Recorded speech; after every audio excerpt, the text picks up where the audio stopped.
Very much, Stephanie. Our second but last speaker is Richard OConnor from the School of Mechanical and Manufacturing Engineering. Richard is a graduate from the Biomedical Engineering degree programme there, and his work is in tissue engineering. He has also got an interest in open source science more generally, and is particularly interested in things like low-cost prosthetic development using 3D printing and the like.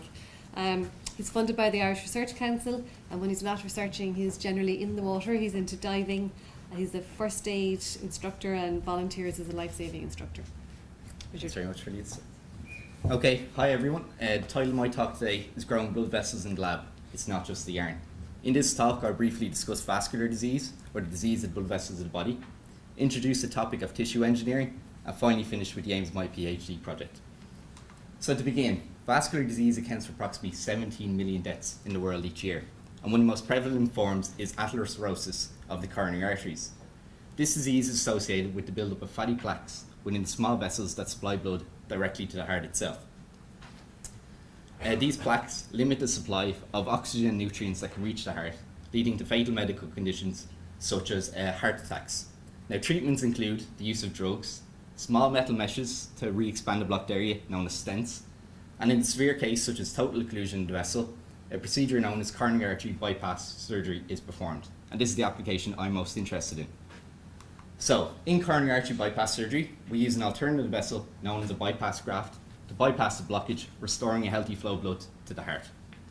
There are two main sources for these grafts, natural and synthetic.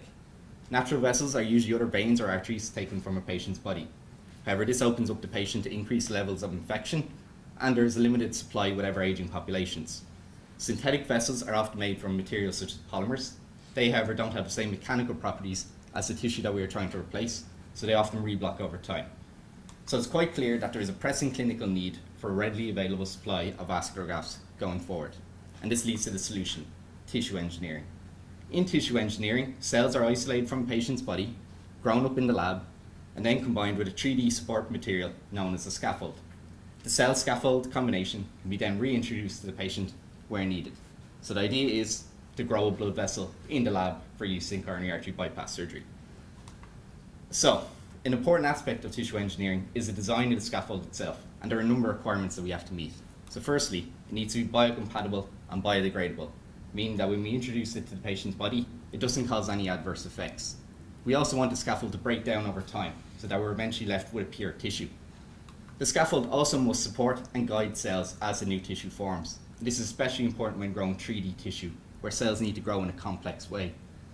Finally, we need the mechanical properties matching native tissue. So for a blood vessel, it must expand and contract, just like the tissue that we are trying to replace. And that leads me to electrospinning. So electrospinning is a polymer fabrication technique capable of producing meshes made from fibers that have diameters 100 times thinner than your hair, so they're in the nanoscale.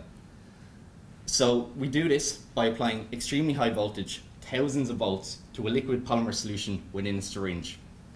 As the solution charges, a jet of polymer erupts from the syringe, whips through the air, and we can collect that on a metallic collector plate.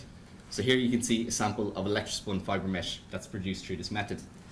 Now, these are really nice for tissue scaffolds because they resemble the body's own natural support material that surrounds our own living cells. And cells have been shown to grow well on top of these fibrous meshes. There are, however, limitations to electrospinning. So much like a fly on a spider's web, cells can't actually infiltrate or can't move inside these scaffolds. And the consequence of this is that we have incomplete tissue regeneration throughout the full thickness of the scaffold. And this can result in graft failure as the scaffold begins to break down in the body. So what we need to do is to increase the space for cells to move inside without compromising the mechanical strength of the scaffold itself. And this leads to my PhD, which is the creation of electrospun yarns. So electrospun yarns are bundles of these nanofibers that resemble the yarns that go into your clothing. And with these yarns, we can actually knit or weave highly porous membranes that should provide increased porosity for cell infiltration, so the cells should be able to move in easier. They've also got a highly aligned structure, so they should be able to resist all the stretching and strain within the body. Now, I produce my electrospun yarns through a method known as dynamic liquid electrospinning. So in this method, I electrospin onto a moving water surface that bundles smaller fibers together into this yarn. Here you can see a picture of the custom-made electrospinning rig that we have within our lab. Over here you can see a sample of the tubular scaffold made from these yarns. So that's what we study for our tissue engineered blood vessels. And finally you can see here a high-powered microscope image of a single yarn made up of these smaller fibres. So I'd like to finish here and thank you very much for listening.